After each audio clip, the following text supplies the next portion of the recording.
자, 여러분 고개 드시고 반갑습니다.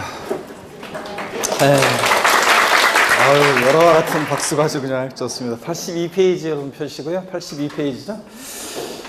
아니 82페이지가 아니라 86페이지죠. 오늘 86페이지 겸용주택 등 여기 볼 차례인데 펴놓으시고 지난 시간에 배운 걸 한번 복습해 보면 우리 소득세 납세무자는 개인인데 소득세 납세무자 그 개인을 고자와 비고자로 나눠서 납세무의 범위를 달리했습니다. 고자다 그러면 국내에 주소가 있거나 183일 이상 주소 없더라도 183일 이상 고소득자죠. 고자다 그러면 항상 싸이를 떠올리면서 국내 자 소득뿐만 아니라 모두 국외 소득도 납세무가 있다고 그랬습니다. 그렇죠? 그런데 국외 소지하는 자산에 대한 양도소득세 납세무자는 거주자인데 그냥 거주 안 되고 양도 1년제 계속해서 몇 년 이상이요? 5년 이상 주소고소득 고자만이 국외 소지하는 자산에 대한 양도세 납세무가 있다고 그랬습니다. 그랬죠?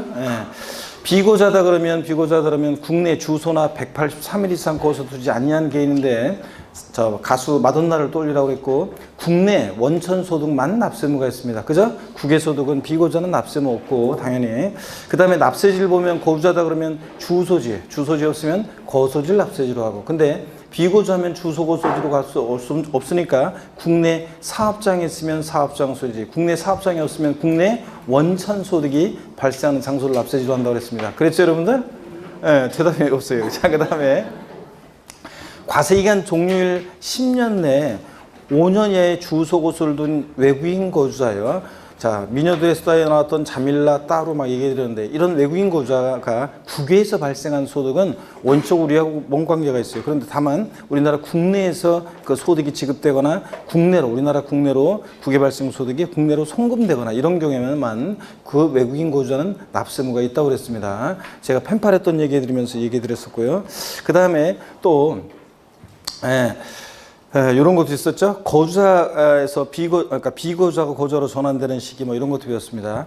국내에 주소를 둔 기간이 183일이 되는 날부터 비거주자는 거주자로 봅니다. 그죠? 아니고 주소를 둔 날부터 자 비거주자 거주가 되고 또 그 다음에 거소를 둔 기간이 얼마요? 183일이 되는 날부터 자, 비거주자가 거주가 되고, 그 다음에 거주자가 비거주로 전환되는 시기는 하여튼 뭐 출국한 날에 다음 날 다음 날 기억하시고요. 그 다음에 공동소유자산을 양도하더라도 소득세는 각 거주자별로 각각 계산해서 각각 납부할 의무를 지는 거지 그 연대 납세무가 있다 없다? 없다고 그랬습니다. 각각 거주자별로 각각 계산해서 각각 납부할 의무를 집니다. 공동소유자산을 양도했을 때. 그 다음에 피상속인이 세금 낼 게 있는데 안 내고 만약에 사망에 따르면 피상속인의 소득세 납세 의무는 누구한테로? 상속인에게로 승계되고요. 근데 그 상속인이 소득세를 계산할 때 피상속인의 소득금액과 상속인의 소득금액은 합산해서 계산해요? 구분해서 계산해요? 구분해서 계산한다 이런 것들. 우리 양도소득세 분류과세합니다. 그러니까 양도소득과 퇴직소득은 다른 소득이 합산하지 않죠? 양도소득은 종합소득이나 퇴직소득과 별도로 어떻게 한다? 구분해서 과세한다고 그랬습니다. 합산하여 포함하여 그럼 틀려요. 구분해서 따로 양도소득만 계산하고 분류과세하니까. 양도소득세 과세 대상은 토지, 건물, 부동산에 관한 권리요. 미등기 전세권, 미등기 지상권 대상입니까? 대상입니다. 지상권, 전세권은 등기와 무관하게 대상이 되고 부동산 임차권만 등기되지 않은 미등기 부동산 임차권은 대상이 아니고 또 용익물권 중에서 지역권은 대상이다 아니다? 아니고 점포 임차권 대상이다 아니다? 아닙니다. 점포 임차권 또 어권, 광화권, 저작권, 출판권, 특허권 같은 무체재산권은 대상이 아니라고 그랬습니다. 양도세. 그 다음에 부동산에 관한 권리 중에서 부동산을 취득할 수 있는 권리로서 건물이 완성되는 때 건물과 이에 딸린 토지를 취득할 수 있는 권리. 그래서 그 예를 아셔야 되는데 어떤 거예요? 건물이 완성되는 때 그 건물과 이에 딸린 토지를 취득할 수 있는 권리. 그 예가 뭐라고요? 아파트 당첨권, 분양권, 조합원 입주권 이런 것들은 갖고 있으면 본계약 체결해서 아파트 완공되면 건물과 그에 따른 토지를 취득할 수 있게 되잖아요. 그래서 아파트 당첨권, 분양권, 조합원 입주권 이게 그 예예요. 그 다음에 토지 상환채권, 주택 상환채권, 상환이란 말 들어있는 채권은 대상이 됩니다. 근데 국민주택 채권이나 토지개발 채권은 백날 갖고 있어도 국민주택으로 안 바꿔주고 토지를 안 바꿔주니까 대상이 아니고, 그 다음에 부동산 매매 계약을 체결한 자가 계약금만 지급한 상태에서 양도하는 권리, 이런 것도 대상이 된다 그랬습니다. 또 기타 자산의 기타 자산 네 가지가 있는데, 특정 시설물 이용 및 회원권, 명칭 불문하고 남보다 배타적 우월적 지위에서 시설물을 이용할 수 있는 이용권, 회원권, 그래서 골프, 콘도, 헬스클럽 회원권 같은 거 다 대상이 된다 그랬죠? 여러분 동네에 있는 헬스클럽 회원권까지 포함해서 다 대상이 됩니다. 또 회원권적 성격이 들어있는 주식도 대상이 됩니다. 이 주식을 보유함으로 회원들이 누릴 수 있는 지위를 누리게 될 때 회원권적 성격이 든 주식도 포함하고 고기를 드시고, 그 다음에 또 취득 양도세 또 대상이에요. 기타 자산의 영업권은 반드시 어떤 거랑 사업용 고정자산, 그러니까 토지나 또는 건물 또는 부동산에 관한 권리 이런 것과 함께 양도하는 영업권은 대상이 됩니다. 단독 영업권만 양도하면 대상이 아니고, 그 다음에 특정 법인 주식 또 특수업종 영위하는 부동산 과다보유 법인 주식이 있었는데 요건 50, 50, 3년 내 50, 80% 단한주 해당되는 이런 특정한 법인 주식도 대상이 되는 게 두 가지가 있었습니다. 기타 자산. 요 기타 자산에 대한 주식을 제외하고 주식 또는 출자 지분 대상이 되는데, 주권 비상장 법인 주식은 무조건 대상이 됩니다. 근데 주권 상장 법인 주식은 예외적으로만 대상이 되죠. 어떤 경우에 대주주가 양도하거나 또는 뭐 할 때 장외거래할 때만 대상이 된다. 그래서 소액주주가 증권시장을 통해서 양도하는 주권 상장 법인 주식은 대상이 아니라고 그랬습니다. 또 파생상품 대상이 됩니다.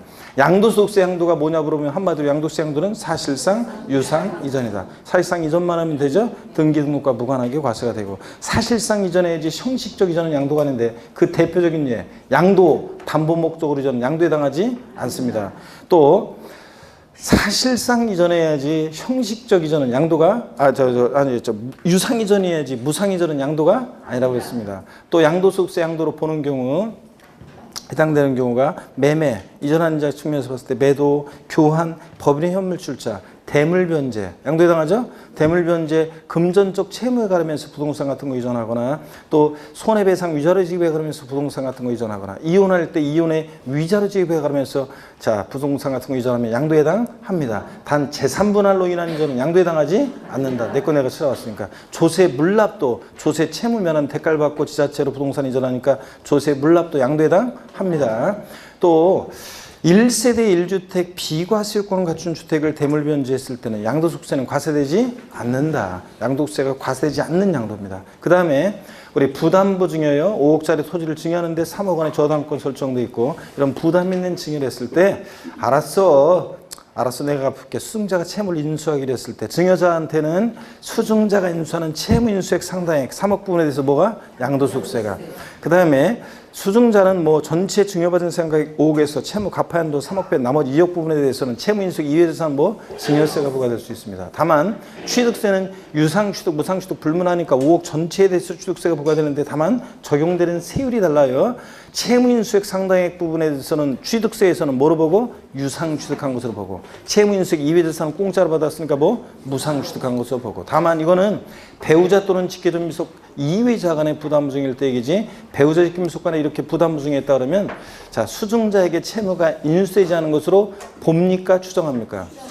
양도세에서는 무조건 추정한다죠. 그래서 인수되지 않은 것으로 추정하니까 결국은 5억 전체에 대해서 증여세 부과됩니다. 다만 추정이니까 반대 증거 있으면 깨질 수 있죠. 배우자 직계존미속 간에도 채무 인수사실이 객관적 입증이 되면 양도로 보는 경우도 있다. 이런 거 자 말씀드렸고, 그 다음에 공매나 경매도 강제적으로 매매 이루어져도 공매든 경락특권 받고 이전하니까 공매, 임의경매든 강제경매도 공매나 경매도 양도에 해당합니다.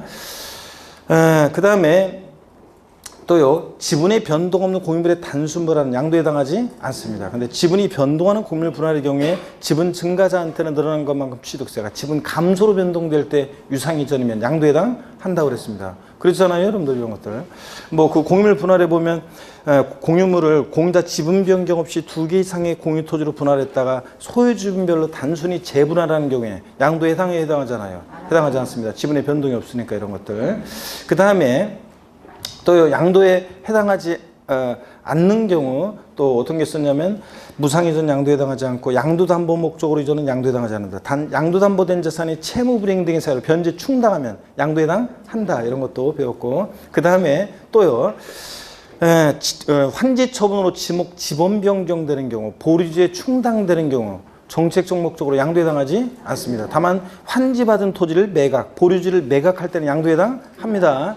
또 그 다음에 가만지요. 가만지. 그 환지 받아 100제곱미터였었는데 60제곱미터로 환지 받았다. 그러면 이렇게 환지 권리 줄어든 가만지의 경우에는 이런 경우에는 줄어든 것만큼 청산금 수령하고 수령액에 대해서 뭐가 부과된다? 양도소득세가 부과된다. 이런 것도 배웠고요. 그 다음에 지적경계선 그 삐뚤삐뚤해서 지적경계선 합리적으로 정하기 위해서 교환이 이루어질 때 지적경계선 변경을 위한 이 토지 교환은 양도에 해당하지 않는다? 해당하지 않습니다. 다만 분할된 토지 전체 면적이 분할 전 전체 토지 면적이 몇 프로? 20%를 초과하지 않아야지 20%를 초과할 때는 양도한 것으로 봅니다. 자, 그 다음에 또 양도소득세요. 매매 원년 무효 판결로 인한 소유권 환원, 신탁으로 인한 또는 신탁 해지로 인한 이전, 이런 신탁, 소유권 환원, 양도에 해당하지 않습니다. 적법하게 다만 성립한 계약이 당사자 간의 합의 해제로 이전할 때, 자, 친구들끼리 이렇게 집 팔았다가 이렇게 야 모르는 처리도 하는데 우리 없던 거로 하자. 아버지 꿈에 보여가지고 하면서 잔금이 치러졌어요. 잔금 청산 전에 계약 해제가 있으면 잔금 청산 전에 계약 해제가 있으면 아무것도 아니에요. 근데 양도에 해당하지 않는데 자, 적법하게 성립한 계약이 당사자 합의 해제로 이전할 때는 또 다른 양도에 해당한다고 그랬습니다. 그렇죠, 여러분들? 배우자 또는 직계존비속 간에 양도를 한다. 그러면 무슨 한 입을 덮고 사는 부모자식 간의 양도냐? 증여로 추정해서 증여세 부과합니다. 다만 배우자 또는 직계존비속 간의 양도도 자, 대가관계 있다는 것이 입증이 되면 양도로 보는 경우도 있다. 이런 것들을 우리가 또 배웠고요. 양도소득세 양도 및 취득 시기는 원칙적으로 매매가 될 일반 조건인 원칙 계약상 잔금일이에요. 사실상 잔금 청산일이에요. 사실상 대금 청산입니다. 이 대금 청산일 대금에는 양수인이 부담하기로 한 양도소득세나 부가세금 포함한다, 제외한다. 제외한 금액을 말합니다. 자, 양수인이 부담하기로 한 양도소득세가 청산됐을 때를 말하지 않습니다. 대금 청산일의 대금에는 양수인이 부담하기로 한 양도소득세나 부가세금 뭐한다? 제외한 금액입니다. 그죠, 여러분?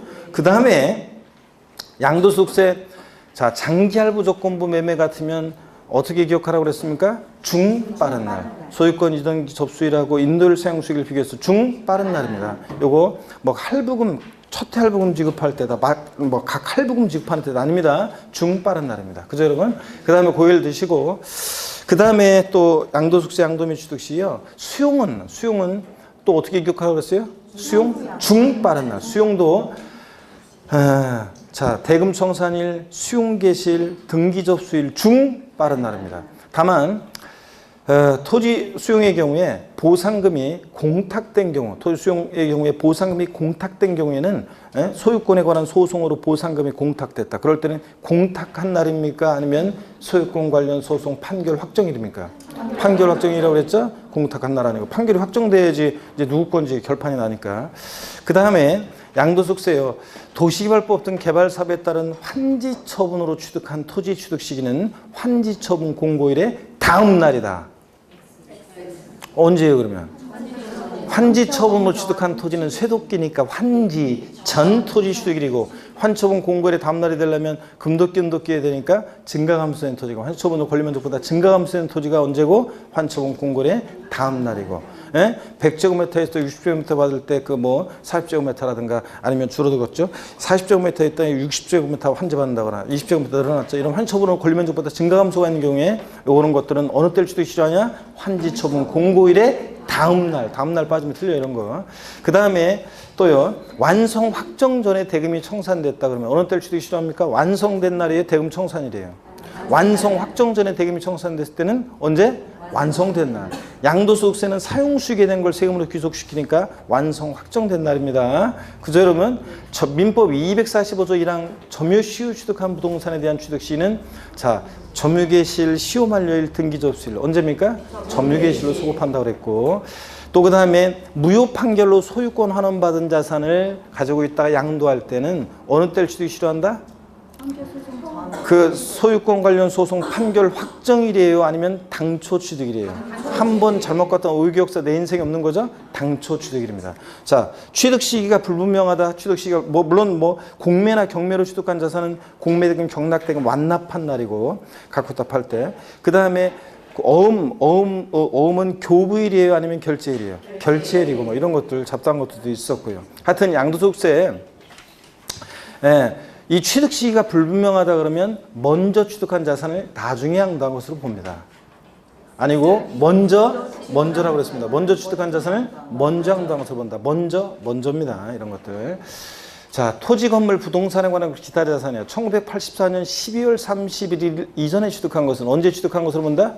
1985년 1월 1일 날 취득한 걸 본다 그랬습니다. 너무 취득시 오래되니까 입좀 곤란하니까 일정 시기마다 그냥 끊어버려요. 실질 취득에 관계없이.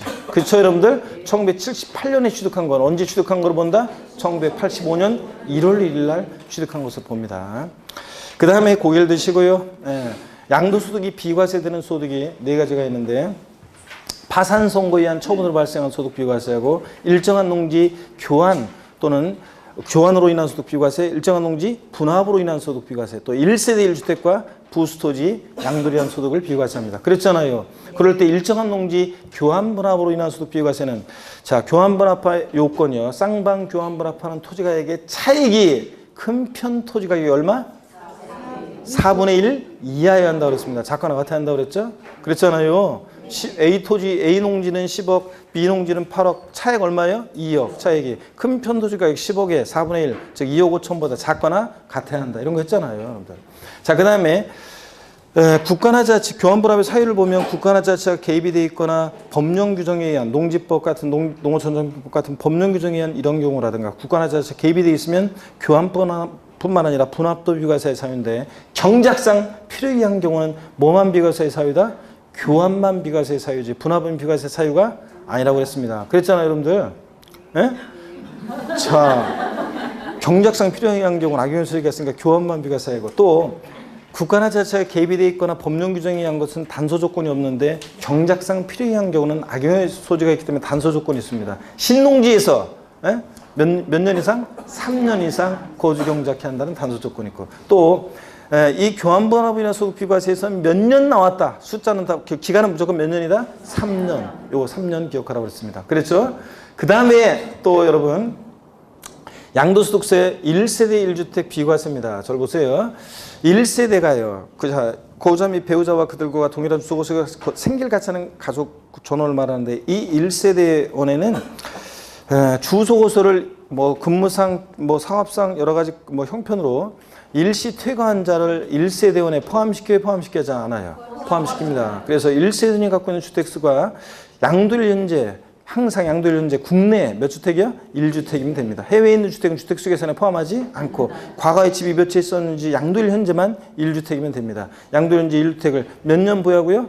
2년 보유하고 양도하면 양도소득을 비과세합니다. 다만 비거주자가 거주자로 전환된다. 그럴 때 몇 년?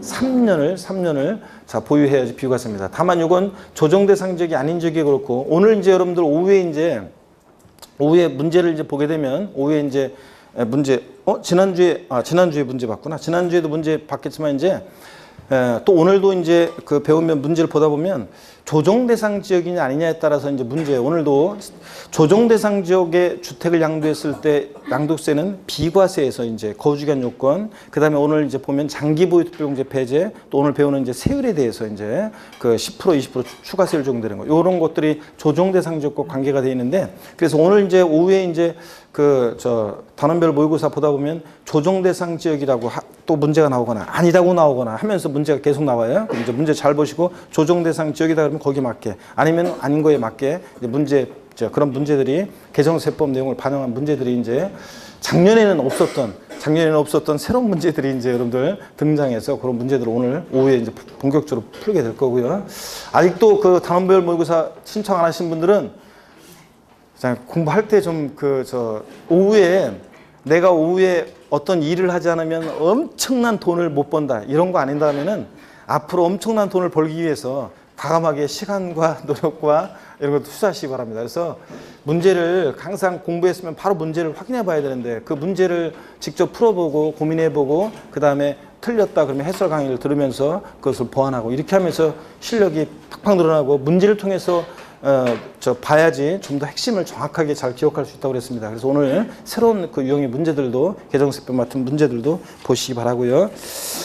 자, 그 다음에 이제 보겠지만 이제 어떤 간에 조정대상 지역 내에서 주택을 양도한다. 그것도 2017년 8월 3일 이후에 취득한 주택은 조정대상 지역 내 주택은 자, 1세주택 비과세 받으려면 2년 보유한 중에 몇 년 거주? 2년 이상을 거주해야 한다는 거 꼭 여러분들 확인하셔야 되고요. 그 다음에 또 고개를 듭니다. 그 다음에 뭐 잡다한 것들이 뭐 많이 있었어요. 뭐 예를 들어서 그 같은 날에 2개 이상의 주택을 양도할 때는 자, 보유기간이 가장 긴 주택을 먼저 양도하는 것을 봅니다. 아니에요? 같은 날에 2개 이상의 주택을 양도할 때는 고주자가 선택하는 순서에 따라 양도 순서를 정할 수 있다고 그랬습니다. 자, 아무리 꼬셔도 넘어가면 안 되고 또, 자, 여기 저를 보세요. 공동 소유주택. 갑집은 90%, 을집은 10%로 공동 소유하는 주택이 있고 공동 소유주택 외에 을이요 다른 비주택을 보유하고 있습니다. 그럴 때 을이 이 다른 비주택을 양도할 때 을은 1세대 몇 주택 양도로 봅니까? 2주택 양도로 봅니다. 공동 소유주택은 지분이 크든 작든 공동 소유자 각각의 소유주택으로 주택수 계산합니다. 근데 이게 이제 부동산 임대업하고 나중에 이제 비교를 할 거고요. 근데 공동 상속주택 외에 다른 주택이 있을 때는 공동 상속주택은 거주자의 주택으로 계산하지 않습니다. 원칙적으로. 내 의지와 상관없이 공동 소유하게 됐고 내 주택이 될지도 모르는데 다만 상속 지분이 가장 큰 상속인이 있으면 그자의 소유주택으로 계산하기도 합니다. 그렇지만 원칙적으로 공동 상속주택은 거주자의 주택으로 계산하지 않습니다. 이런 것들 배웠습니다. 그 다음에 또 1세대 2주택 특례도 배웠어요. 주택이 2개인데도 1주택 양도로 보는 특례인데 고개를 드시고요. 1세기 2주택이요. 자, 그러니까 종전주택 취득 후 얼마 지나서 신주택을 취득했어야 돼요? 종전주택 취득 후 1년 지나서 신주택을 취득하고 신주택 취득일로부터 종전주택을 몇 년이요? 3년 내에 자, 어떤 주택을 먼저 양도해야 돼? 종전주택을 양도했을 때 1세주택 양도로 봅니다. 물론 2년 보유기간 요건 같으면 비과세 받을 수 있고요. 그 다음에 또 혼인함으로 인한 1세대 2주택은 혼인한 날부터 몇 년 내? 5년 내 먼저 양도하는 주택 아무거나 1세주택 양도로 봅니다. 또 노부모 동거분양을 위한 1세대 2주택은 합가한 날부터 몇 년 내요? 10년 내 이건 10년 내 아무거나 먼저 양도하는 주택 1세주택 양도로 봅니다. 그 다음에 우리 상속으로 인한 1세대 2주택, 문화재주택 특례, 농어촌 소재주택 특례, 뭐 장기임대주택 특례 이런 애들은 양도 시기 제한이 없습니다. 자, 근데 다만 농어촌 소재주택 특례에서 상속주택, 이농주택, 귀농주택에서 귀농주택만 종전주택 그러니까 귀농주택 취득일로부터 일반주택을 몇 년 내 팔아야 돼?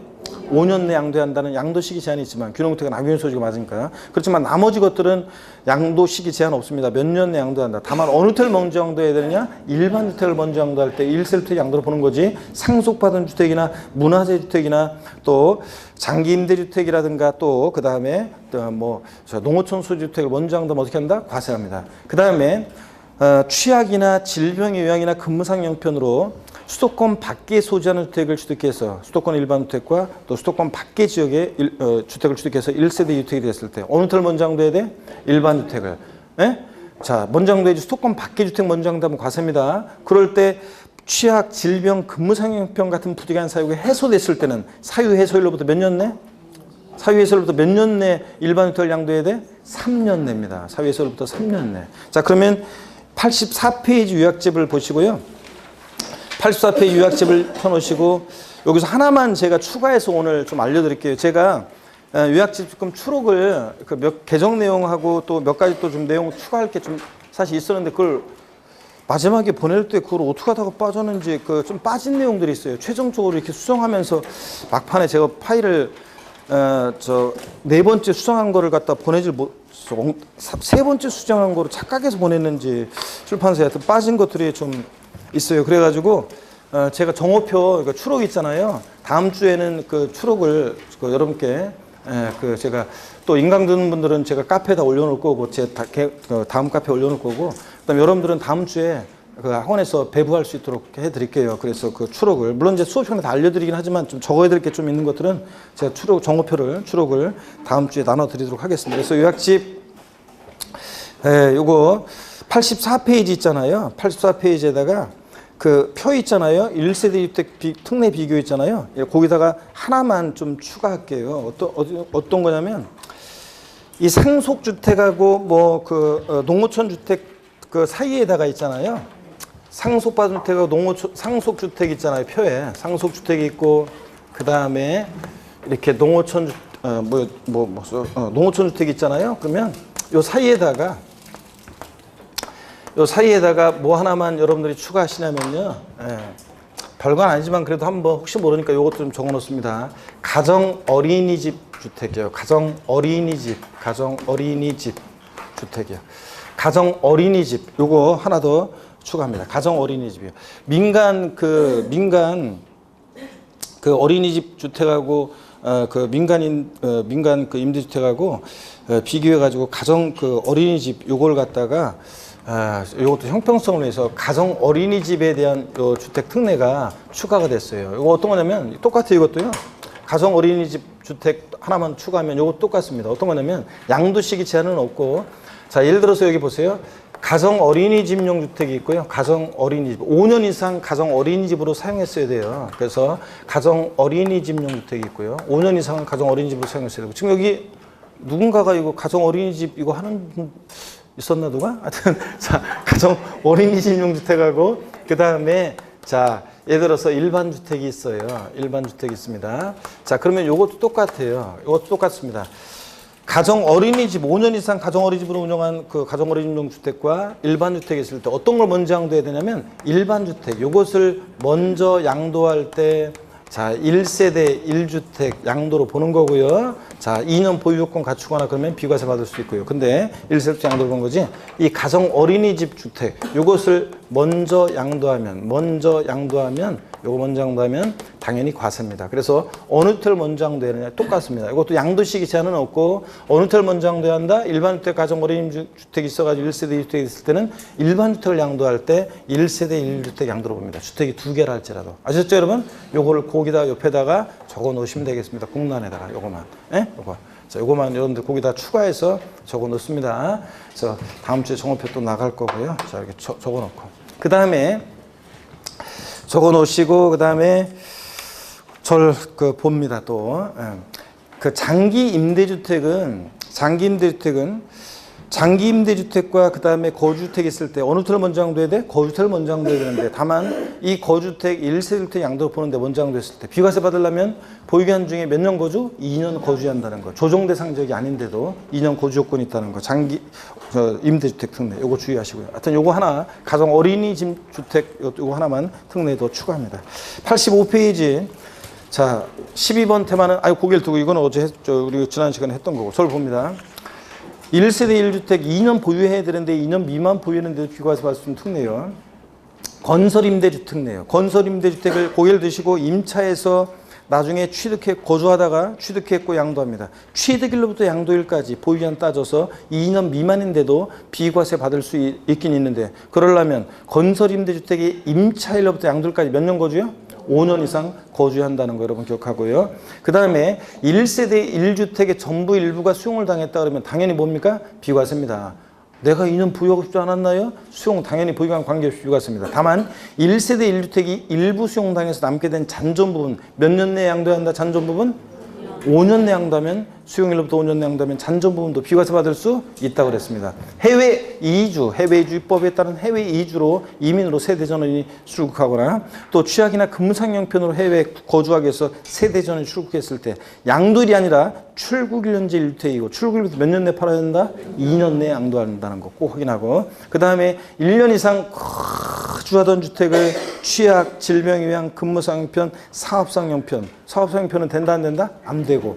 자, 취약, 질병에 의한 근무상 형편, 학교 폭력으로 인한 전학 같은 부득이한 사유로 양도하고 고개를 드시고 다른 시군으로 세대 전원이 주거를 이전할 때 생각나는지 안 나는지 이렇게 떠올려 보면서 해야 되는데 이걸 보고 있으면 내가 이걸 까먹었던 거 썼던 건지 안 까먹었던 건지 생각이 안 난다니까 여러분들. 그거 알 수가 없다니까.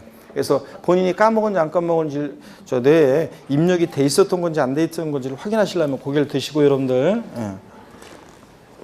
자, 그래서 요거 1년 이상 거주했던 주택을 취약, 질병, 근무상해편, 학교폭력으로 인한 전학 같은 부득이한 양도가 다른 시군으로 세대 전원이 주거를 전했을 때 이 1세대 1주택은 2년, 예를 들어서 서울특별시 소유주택인데 1년 6개월 보유, 1년 이상 거주, 비과세 받을 수 있습니다. 근데 반드시 1년 이상 거주했는지 꼭 확인하라는 거 말씀드립니다. 그 다음에 이런 것들을 배웠고요. 자, 그리고 그 다음에 뭐 소실독의 노동으로 인한 경우에는 그래서 멸실된 주택은 멸실된 주택과 재건축한 주택에 대한 기간은 통산하는데 공사기간은 통산한다 안 한다? 안 하고 이런 보유권 따질 때 다만 도정법이나 법령 규정에 따른 재개발 재건축의 경우에는 멸실된 주택, 공사기간, 재건축한 주택의 보유권을 전부 다 어떻게 한다? 통산하고 동일 세대원으로부터 상속받았을 때는 상속개시 전에 피상속인과 상속인이 동일 세대원으로서 보유했던 기간도 어떻게 한다? 통산합니다. 상속개시 이후에 그 보유기간과 통산합니다. 이런 것들. 그죠? 원칙적으로는 상속개시로부터만 보유기간 따지는 거지만 이런 것들. 동일 세대원으로부터 상속받았을 때 얘기도 해드렸습니다. 자, 그럼 오늘 드디어 86페이지 13번 테마입니다. 고개를 드시고요. 노은동부터 한번. 자, 86페이지 13번 테마입니다. 겸용주택 등 해서요. 별표시 큼지막하게 하나 합니다. 여러분들 13번 테마 겸용주택 등 별표시 큼지막하게 하나 하고요. 1세대 1주택 비과세 당하는 주택이요. 자, 1세대 1주택 비과세권을 갖췄는데 이게 주거와 주거 이외 용도에 겸용되는 겸용주택일 때 주택으로 보면 비과세, 상가로 보면 과세잖아요. 그럴 때 이 비과세 과세 면적 계산할 때 자, 계산 그 문제가 계산 사례 문제가 나왔었기 때문에 또 최근에 나왔었기 때문에 또 나올 가능성은 낮고요. 어떤간에 건물에 대한 거라도 확실하게 알아두면 돼요. 주택 면적이 주택 이해 면적보다 크다 그러면 자, 전부 주택으로 봅니다. 그죠? 그래서 전부 건물 부분은 전부 비과세합니다. 주택으로 보니까. 근데 토지는 이제 물론 이제 전체 겸용주택의 총 토지 면적과 주택 정착 면적의 5배, 10배와 비교해서 안분 계산하고요. 자, 주택 면적이 주택 이해 면적보다 작거나 같다 그러면 법령에서 주택 면적이 주택 이해 면적보다 작거나 같을 때는 주택 이외 부분은 주택으로 보지 않는다. 이렇게 돼 있어요. 그 말은 어떻게 한다? 주거 부분만 주택으로 본다. 그런 얘기입니다. 그래서 주거 부분은 비과세고 상가 부분은 과세고 이런 거 했었죠? 100제곱미터가 있는데 그 중에서 주거 면적이 40제곱미터, 주거 이해 면적이 만약에 60제곱미터. 그러면 비과세되는 건물 면적은 몇 제곱미터냐 그러면 저 했잖아요. 그렇죠? 만약에 주거 면적이 40제곱미터고 주거 이해 면적이 만약에 60제곱미터고 비과세되는 건물 면적은 몇 제곱미터냐 그러면 자, 어떻게 한다? 요 40제곱미터 주거 부분만 주택으로 보니까 주택 외의 부분은 주택으로 보지 않는다. 즉 주거 부분만 주택으로 보니까 40제곱미터는 비과세고 그 다음에 여기 나머지 상가 면적 60제곱미터는 어떻게 하고 요거는 과세하고 이렇게 썼습니다, 여러분들. 자, 이런 것들. 그래서 요거 지금 부등호가 위에 있는 부등호가 나오고 아래에 있는 부등호가 나오잖아요. 요걸 한마디로 표현하면 요걸 한마디로 표현해서 우리 어떻게 외웠습니까, 여러분? 겸용주택 암기, 양도소득세에서 겸용주택 암기는 어떻게 하냐? 부등호, 위에 있는 부등호 잘 보시고 주택면적 클 때 그거 하고 작거나 같을 때 그 부등호하고 잘 보시면 요걸 한마디로 표현하면 주택이 자, 위에 있는 부동호, 아래에 있는 부동호 한마디로 표현하면 주택이 뭐? 클 때만. 주택 면적이 클 때만 뭐라고요? 전부 주택입니다. 작거나 같으면 주거 부분만 주택이고. 자, 그래서 주택 면적이 클 때만 전부 주택. 이 표현이 옛날 시험에 나온 적도 있고요. 그래서 양도소득세 겸용주택은 나중에 재산세 겸용주택과 헷갈려요. 그래서 자, 이걸 외우는데 어떻게 외우느냐? 부등호, 주택이 클 때만 전부 주택이에요. 에브리바디 다 같이요. 시작. 부등호, 주택이 클 때만 전부 주택. 좋습니다, 여러분들. 이거 창피하지 안 하는 사람, 안 하시는 분들은 아이고, 시험장에서 하여튼 제 음성을 듣고 싶으면 따라서 하시라고 그랬습니다. 부등호, 주택이 클 때만 전부 주택입니다. 작거나 같으면 주거분만 주택이고. 자, 이거.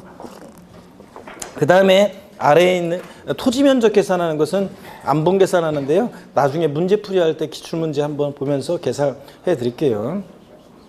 또 나올 가능성이 많기 때문에 그 1세대 1주택 그 박스 안에 비과세 배제되는 경우 한번 봅니다. 자, 이것도 중요하죠, 여러분들.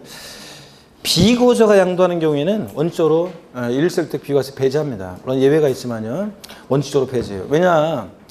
자, 우리가 1세대 1주택자에 대해서 양도세를 비과세해 주는 이유는 1세대 1주택자에게 주택이라는 것은 자산적 가치의 그것도 있지만 사회와 국가의 가장 기초단위 가정의 보금자리 성격이 강하기 때문에 이걸 비과세해 주는 건데, 그죠? 그런데 비고자에게 우리나라 국내에 있는 1세대 1주택이라는 것은 그 사람의 보금자리는 해외에 있잖아요. 그렇기 때문에 그런 비고자가 국내 양도하는 1세대 1주택에 대해서 비과세 해준다 안 해준다? 안 해줍니다. 과세합니다.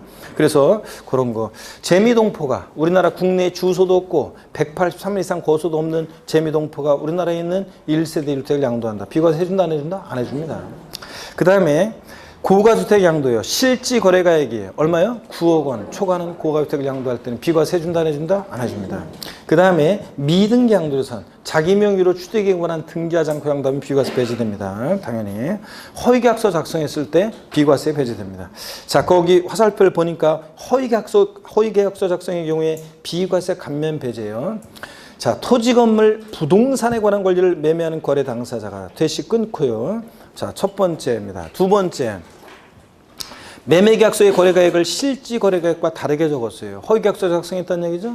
자, 업계약서는 다운계약서. 이랬을 때는 해당 자산에 대해서 소득세법 또는 소득세법 외의 법률에 따른 양도세 비과세 관한 규정을 적용할 때 비과세 받았거나 받을 세에서 다음에 구분에 따른 금액을 뺀다. 밑줄이 딱 거져 있죠? 포인트고 뺀다. 가로넣기 나올 때 이런 거 또 물어볼 수 있고 뺀다. 자, 어떤 금액을 비과세 받았거나 받을 세에서 빼느냐. 즉, 이 금액으로 과세한다는 얘기인데 어떤 거냐? 1번. 소득세법 또는 소득세법 외의 법률에 따라 양도세 비과세 관한 규정을 적용받을 경우에 자, 비과세 관한 규정을 적용하지 않는다고 소득세법 규정에 따라 계산한 산출세과 매매계약서 적은 거래가액과 실지 거래가액의 차액이요. 이 차액과 비과세 안 해준다고 계산한 산출세액하고 비교해서 둘 중 어떤 거? 적은 금액을 비과세 받았거나 받을 세에서 어떻게 한다? 뺍니다, 여러분. 적은 금액. 이거 포인트라고 그랬죠? 예, 그래서 어떤 수강생분이 이거 예전에 기출문제 이거 나왔던 거 이거 맞추는 거 얘기 드렸잖아요. 예를 들어서 매매계약서에 매매계약서상에 적은 거래 가격은 3억 5천. 실지 거래한 가액은 예를 들어서 3억 원. 자, 그 다음에 비과세 안 해준다고 양도세를 계산한 산출세액이 3천만 원. 자, 그랬을 때 요거 업계약서 썼죠 지금? 그렇잖아요. 그래서 허위계약서 작성했을 때 매매계약서 적은 거래가액과 실거래가액 다르게 적었을 때 이 차액 얼마예요? 5천 차액과 비과세 받았거나 비과세 안 낸다고 양도세 계산한 산출세액하고 비교해서 둘 중 어떤 거? 적은 금액을 비과세 받았거나 받을 세에서 뺍니다. 즉, 이 금액으로 이제 과세한다는 얘기인데요. 적은 건 둘 중에 적은 거 이거 3천이니까 이거로. 자, 이런 얘기인데 이거 그 수강생은 그냥 3억 5천, 3억 원, 3억 3천만 원 재음성 적은 금액 이게 들리니까 이거 3천 찍어가지고 맞은 수강생 얘기 드렸었습니다. 제가. 자, 이렇게 해서 여러분들 요거 한번 이렇게 보시면 되고요. 이해하고요. 자, 그래서 허위계약서 작성 나왔다 그러면 비과세 감면 다 배제. 그 다음에 어떤 금액을 비과세 받았거나 받을 수 빼느냐? 적은 금액. 요거 기억하면 됩니다. 아셨죠? 예. 자, 요런 얘기였고 좀 저건. 그 다음에 다가구 주택을 보겠습니다. 여러분, 다가구 주택은요, 가구별로 분양하지 아니하고 당해 다가구 주택을 하나의 매매 단위로 양도할 때는 이를 단독주택으로 본다. 자, 그래서 다가구 주택을 가구별로 분양하지 않고 전체를 하나의 단위로 양도하면 하나의 주택, 단독주택 양도로 봅니다, 여러분. 그런데 시험에서는 다가구 주택을 가구별로 분양하지 않고 당해 다가구 주택을 하나의 매매 단위로 하여 양도하는 경우에 각각 독립하여 구익된 부분을 일개 주택으로 본다. 이렇게 바꾼 적이 있습니다. 아니고 전체를 보다 하나의 주택으로 봅니다. 9가구 고정은 다가구 주택도 그거 하나 딱 있고 1세대 주택 비과세권 갖췄고요. 그거 팔면 비과세 받을 수 있습니다. 전체로 양도하면. 2번 단독주택으로 보는 다가구주택의 경우에 그 전체를 하나의 주택으로 봐서 고가주택 실거래가액 9억 원 초과했는지 기준을 적용한다는 얘기입니다. 14번 고가주택입니다. 작년 시험에 계산 문제로 나왔었는데요. 별표시 2개입니다. 기본적으로 항상 고가주택은 알고 계셔야 됩니다. 작년에 나왔었지만 그래도 기본적으로 별표 2개 하시고요. 자, 14번 테마 보겠습니다. 고가주택. 주택의 종류, 단독이든 공동이든 기준시가, 면적, 시설 관계없이요. 실지 양도한가액이 실거래가액으로 얼마? 9억 원 초과주택을 우리가 고가주택이라고 합니다. 기준시가 9억 초과주택이 아니에요. 부동산 임대비에서 일개 소유하는 자의 주택 임대속 비과세 배제해서 그때 부동산 임대비에서 고가주택은 기준시가로 9억 초과주택인데 양도소득세는 얼마? 실거래가액 9억 원 초과주택이라는 거. 2번 고가주택을 적용함에 있어서 겸용주택의 주택으로 보는 부분에 해당하는 실지거래가액을 포함한다. 자, 그럼 무슨 얘기냐? 여기 보세요. 겸용주택이 있는데 주거와 주거 이해 겸용주택. 예를 들어서 주거 면적은 예를 들어서 60제곱미터. 그 다음에 주거 2의 면적이 주거 2의 상가 면적이 40제곱미터. 자, 이랬을 때 비과세되는 건물 면적은 몇 제곱미터입니까? 부등호 주택이 클 때만 전부 주택 면적이 크니까 전부 주택으로 보겠죠? 주택 면적이 클 때는 전부 주택이잖아요. 그러니까 전부 주택으로 봐서 예, 전부 100제곱미터 비과세입니다. 건물은. 토지는 지금 제가 설명 안 드렸고요. 그럴 때 자, 이 겸용주택이 고가주택이냐를 판정할 때, 여기를 보세요. 고가주택이냐를 판정할 때, 주택 부분의 면적의 가격이 6억 원, 상가 부분의 가격이 4억 원. 그럼 얘가 고가주택이냐를 판단할 때, 전부 주택으로 볼 때는 주택으로 보는 부분의 가격도 포함해서 판단합니다. 그러니까 얼마예요? 10억. 그래서 얘는 뭐가 된다? 고가주택이 됩니다. 이 겸용주택은. 그래서 주택으로 보는 부분의 가격도 포함해서 고가주택 여부를 판정합니다. 자, 그런 얘기고. 그 다음에 87페이지 15번 테마요. 15번 테마 역시 별표시 2개입니다. 고가주택에 관한 거니까 별표시 2개고요. 고가주택에 대한 양도소득세 과세 입장입니다. 1번 비과세권을 충족한 경우에도 비과세를 배제합니다. 고가주택에 해당되면 1세주택 비과세 배제한다고 그랬죠? 자, 근데 즉 고가주택의 실지 양도가액 9억 원 초과 부분에 대해서는 1세대 1주택 비과세권을 갖췄다 하더라도 대상이 된다. 그 말은 9억 원까지는 고가주택이 아니기 때문에 9억까지는 비과세 해준다는 얘기입니다. 그래서 여러분 여기를 봅니다. 그래서 무슨 얘기냐면 어떤 주택이 1세대 1주택이에요. 1세대 1주택이고요. 자, 그 다음에 요거 3년 6개월을 보유했고요. 자, 6개월 보유했습니다. 2년 이상 보유했네요. 자, 조정 대상 지역은 아니라고 하겠습니다. 2년 보유했고요. 그 다음에 또 요거요. 실지 양도가액이 예를 들어서 10억 원입니다. 자, 그러면 고가주택이란 말이 없어도 실지 양도가액이 9억 원을 초과했다. 그럼 얘는 뭐가 된다? 고가주택이라는 걸 눈치채셔야 되고 취득가액 등 기타 필요 경비가 예를 들어서 8억 원이다. 자, 그랬을 때 보세요. 실거래가에 9억 원 초과했으니까 얘는 고가주택인데 고가주택이라는 것은 실지 양도가액이 9억 원을 기준으로 했어요. 9억 원 기준에서. 자, 9억 원 초과액 부분에 대해서는 어떻게 한다? 과세를 합니다. 비과세 안 해주고. 자, 고가주택은 비과세 배제가 되죠. 근데 다만 9억까지는 고가주택이 아니잖아요. 그러니까 9억까지 부분 어떻게 해주냐? 비과세를 해줍니다. 그렇기 때문에 자, 비과세 요건을 갖춘 고가주택에 대해서는 양도차익 계산할 때 양도차익 전액에 대해서 과세한다. 땡입니다. 양도차익 전액에 대해서 비과세한다. 땡입니다. 9억까지는 비과세고 9억 초과액 부분 어떻게 하고? 과세합니다. 그러다 보니까 비과세 요건을 갖춘 고가주택은 양도차익 계산할 때 안분 계산합니다. 어떻게 안분 계산하는지 거기 나와 있네요. 자, 그래서 어떻게 안분 계산하느냐? 보니까 이번에 고가주택에 대한 양도차익 계산 1세주택 비과세 요건을 충족한 고가주택은 일반적인 양도차익 전체 양도가액에서 필요경비를 뺀 그 일반적인 양도차익 여기다가 양도가액분의 양도가액 마이너스 9억 원 이렇게 해서 안분합니다. 왜 9억 원을 왜 빼주냐면 9억까지는 어떻게 해주니까 비과세니까요. 자, 그러면 요 식대로 요거를 한번 양도차익을 구해보겠습니다. 그리고 일반적인 양도차익 양도가액에서 필요경비를 뺀 전체에 대한 양도차익은 양도가액에서 필요경비를 뺀 양도차익은 얼마냐? 2억입니다. 여기다가 양도가액분의 양도가액 마이너스 얼마? 9억 원. 이렇게 9억을 빼주는 이유는 9억까지는 비과세니까. 그래서 일반적인 양도차익 곱하기 양도가액분의 양도가액 마이너스 9억 원. 자, 그래서 10에서 9 빼니까 1이니까 2억의 10분의 1이니까 얼마입니까? 2천만 원. 이런 식으로 해서 우리가 고가주택에 대한 양도차익을 계산합니다. 아시겠습니까, 여러분? 일반적인 양도차익 곱하기 양도가액분의 양도가액 마이너스 9억 원입니다. 아유, 이런 것도 막 어렵다고 막 식이 어렵다는 둥 막 이렇게 얘기하는 분들이 계시는데 학개론에서 레일리 법칙이니 뭐니 해가지고 막 호프만인가 뭔가 법칙이니 막 나오면서 계산식 나오잖아요. 거리 계산하고 뭐 이런 거. 그런 거에 비하면 이런 거 우리 세법에서 계산해서 이 공식이라는 거 부담부 중에 양도채 계산할 때 양도가액은 그냥 채무액 상당액 양도가액이고 취득가액은 취득당시 재산가액 곱하기 증여상가액분의 채무인수액. 요거 곱합해서 구하는 거. 식이라는 게 뭐 복잡한 그거 나오는 것도 아니고 이런 식이에요. 일반적 양도채 곱하기 양도가액분의 양도가액 마이너스 9억 원. 됐잖아. 이거 한 번만 해보면 되는데 이런 것들. 자, 이런 거라는 거. 그 다음에 고가주택에 대해서는 장기 보유특별공제 계산할 때 안분 계산하는데요.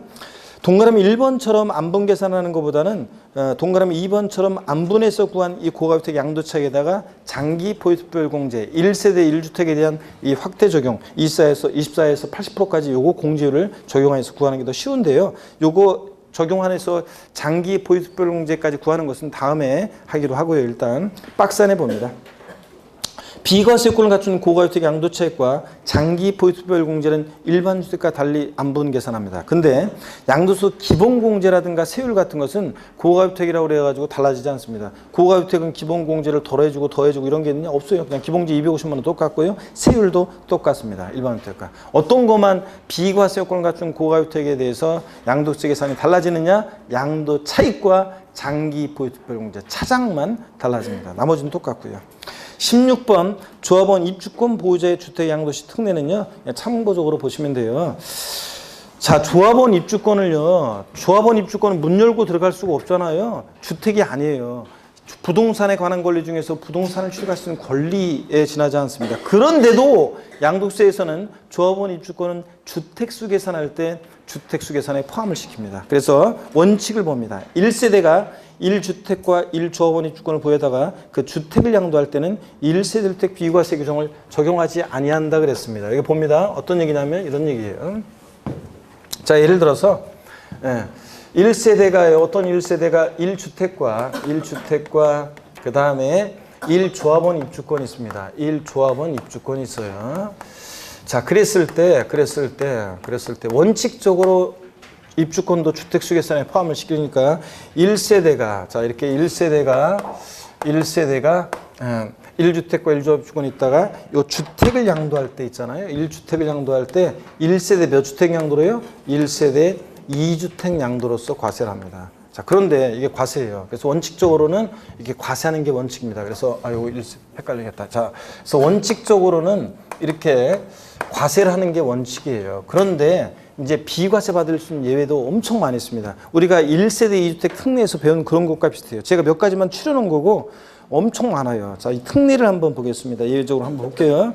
다만 다음에 해당하는 경우에는 이를 1세대 1주택으로 봐서 비과세 규정을 적용한다. 동그라미 1번이요. 국내 1주택을 소유한 1세대가 그 주택을 양도하기 전에 조합원 입주권을 취득함으로써 일시적으로 1주택과 1조합원 입주권을 소유하여 조합원 입주권을 취득한 날부터 3년 이내 종전주택을 양도하는 경우. 여기 보세요. 자, 원칙으로는 과세인데 예외적으로 비과세되는 경우가 있습니다. 예외적으로 비과세되는 경우가 있는데요. 보세요. 예외적으로 이제 비과세될 수 있는 예외가 1주택 특례에서 배운 그것처럼 엄청 많아요. 상속으로 인한 노부모 동공양으로 인한 1세 주택 해가지고 엄청 많이 있습니다. 자, 예외 비과세되는 경우를 한번 보겠습니다. 자, 대표적인 게 이거예요. 그 예가 1세대가 1주택과 자, 그 다음에 1조합원 입주권이 있습니다. 1조합원 입주권이 있어요. 자, 그랬는데요. 이건 어떤 거냐면 이런 거예요.